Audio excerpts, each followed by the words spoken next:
Baik, sebelumnya perkenalkan nama saya Anisya dengan NIM 240111018, Prodi Informatika. Di sini saya akan mempresentasikan hasil pemrograman saya berupa aplikasi kasir menggunakan Flutter. Pada tahap awal adalah membuka kode aplikasi yang akan saya jelaskan sebagai berikut. Yang pertama terdapat file kode Supabase. Kode ini membuat sebuah kelas konfigurasi bernama Supabase config yang digunakan untuk menyimpan informasi penting agar aplikasi dapat terhubung ke layanan Supabase. Lalu selanjutnya, kode ini mendefinisikan sebuah model data produk yang digunakan untuk mempresentasikan data produk di aplikasi, biasanya saat mengambil data dari database Supabase atau API. Isi utamanya file seperti ID, user ID, name, price, stock, barcode, create, add, dan lainnya. Kelas ini berfungsi sebagai struktur data standar agar proses simpan ambil data produk menjadi rapi dan konsisten, sehingga aplikasi mudah dikelola. Selanjutnya, kode ini digunakan sebagai model data untuk item pada transaksi atau penjualan. Bagian-bagian pentingnya seperti file, menu ID, menu name, quantity, price, subtotal, dan lainnya. Kelas ini membantu agar data item transaksi tersimpan rapi, konsisten, dan mudah diolah dalam aplikasi. Selanjutnya, kode ini digunakan sebagai model data transaksi utama di aplikasi. Object Transaction Model mempresentasikan satu transaksi penjualan lengkap yang berisi daftar item yang dibeli, total harga, dan informasi waktu transaksi. Kelas ini berfungsi untuk mengelola struktur data transaksi agar lebih terorganisasi dan konsisten. Lalu kode ini digunakan sebagai model data user di aplikasi, biasanya untuk menyimpan informasi akun yang terhubung dengan Supabase atau sistem autentikasi lainnya. Bagian-bagian pentingnya berupa ID, email, name, create, add.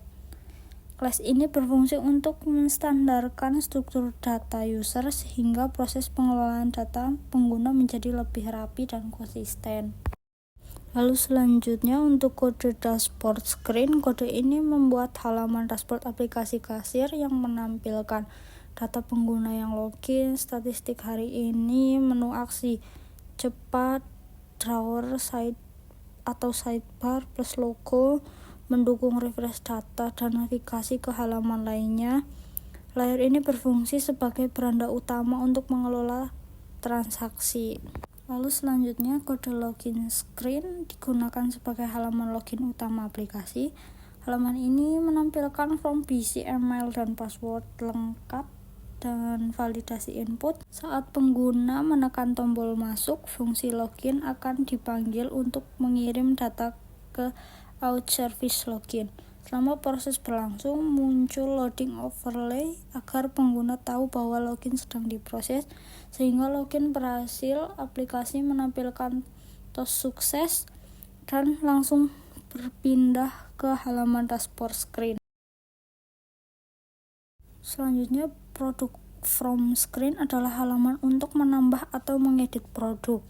Jika ada data produk yang dikirim, halaman bekerja dalam mode edit. Jika tidak, mode tambah. Pengguna bisa memilih atau mengganti gambar produk, lalu mengisi form berisi nama, harga, stok, kategori, dan barcode. Setiap file penting sudah memiliki validasi. Saat tombol simpan ditekan, data akan dikirim ke servis. Selama proses muncul loading dan setelah selesai akan tampil tos sukses atau error. Lalu selanjutnya kode produk screen, halaman untuk menampilkan, menambah, mengedit, dan menghapus produk. Saat halaman dibuka, fungsi load product dipanggil untuk mengambil data produk dari produk server. Jika produk berhasil, data disimpan ke list produk. Jika gagal, muncul tos error. Pengguna bisa menambah produk lewat tombol floating action button, membuka produk from screen, mengedit produk dengan mengetuk kartu produk, menghapus produk, muncul dialog konfirmasi, lalu memanggil delete produk. Setiap Perubahan data akan memanggil load produk kembali agar daftar produk terupdate otomatis. Selanjutnya, kode register screen adalah halaman untuk membuat akun baru. Form terdiri dari input nama, email, password, dan konfirmasi password yang divalidasi sebelum dikirim. Fungsi register memanggil out service register, menampilkan loading, lalu jika berhasil akan menampilkan tos sukses dan berpindah ke dashboard screen. Jika gagal muncul tos error. Selanjutnya, report screen. Halaman ini digunakan untuk menampilkan laporan transaksi. Data transaksi diambil dari transaction service sesuai filter tanggal yang dipilih, hari ini, minggu ini, bulan ini, atau rentang tanggal custom. Setelah data dimuat, aplikasi menampilkan total jumlah transaksi, total pendapatan, data transaksi dalam bentuk list. Lalu selanjutnya, kode ini membuat fitur transaksi yang berfungsi sebagai kasir. Pada kode transaction screen, halaman transaksi yang berfungsi sebagai kasir, pengguna dapat mencari produk, menambahkan ke keranjang, dan sistem otomatis menghitung total, harga, serta jumlah item. Setelah dikonfirmasi, transaksi dikirim ke back-end melalui servis, dan keranjang akan kosong jika berhasil. Pada out service mengelola proses autentikasi Supabase melalui register, login, logout, mengambil profile user, hingga update profile. Data user disimpan di tabel profile sehingga aplikasi dapat mengakses informasi pengguna dengan rapi dan terstruktur. Selanjutnya, kode produk service menangani CRUD produk di Supabase, mengambil data produk, menambah, mengubah, dan menghapus produk. Jika produk punya gambar, file disimpan di Supabase storage dan URL-nya disimpan di database. Selanjutnya, kode transaction service digunakan untuk mencatat dan mengambil data transaksi di Supabase. Service ini bisa membuat transaksi baru, menampilkan transaksi berdasarkan tanggal, serta menghitung total pendapatan dan jumlah transaksi harian. Pada kode loading overlay adalah wignet untuk menampilkan efek loading overlay di atas halaman, lengkap dengan indikator dan pesan agar pengguna tahu bahwa aplikasi sedang memproses. Selanjutnya, kode widget produk card digunakan untuk menampilkan informasi produk dalam bentuk kartu. Di dalamnya terdapat gambar produk, nama, harga, kategori, jumlah item, serta indikator stok. Widget ini juga mendukung aksi seperti tab, edit, dan delete melalui callback. Pada kode TOS helper berfungsi sebagai helper untuk menampilkan notifikasi TOS di aplikasi. Di dalamnya terdapat 4 metode: show sukses, show error, show info, dan show warning.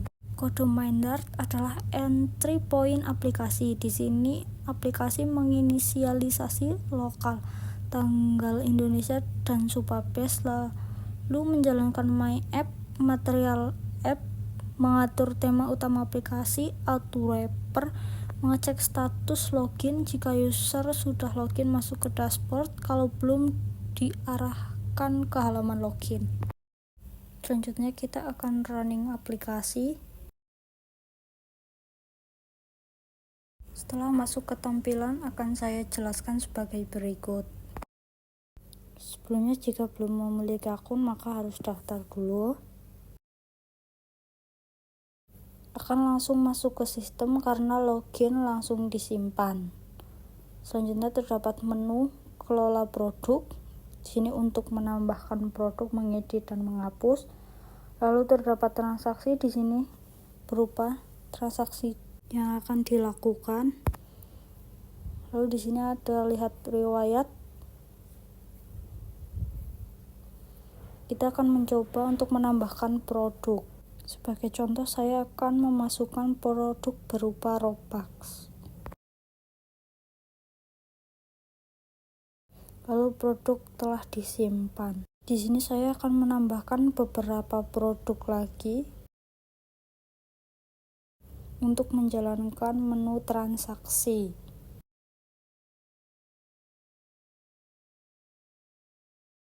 Sebelum lanjut ke menu transaksi, pada fitur kelola produk terdapat edit dan hapus jika ingin mengedit dan menghapus produk.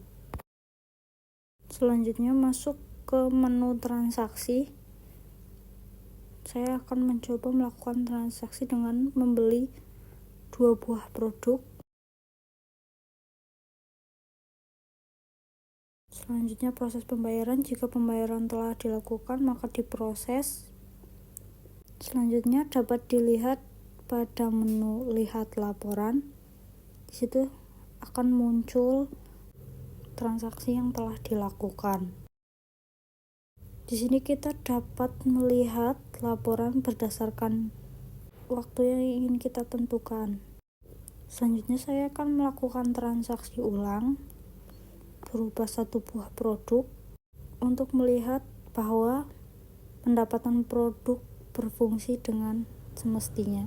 Nah, kenapa saya tadi tidak memasukkan foto pada bagian kelola produk? Dikarenakan ini diperuntukkan untuk Android, sehingga saya ketika melakukan running di browser maka fungsi tidak akan berfungsi. Sekian presentasi project yang saya buat. Terima kasih.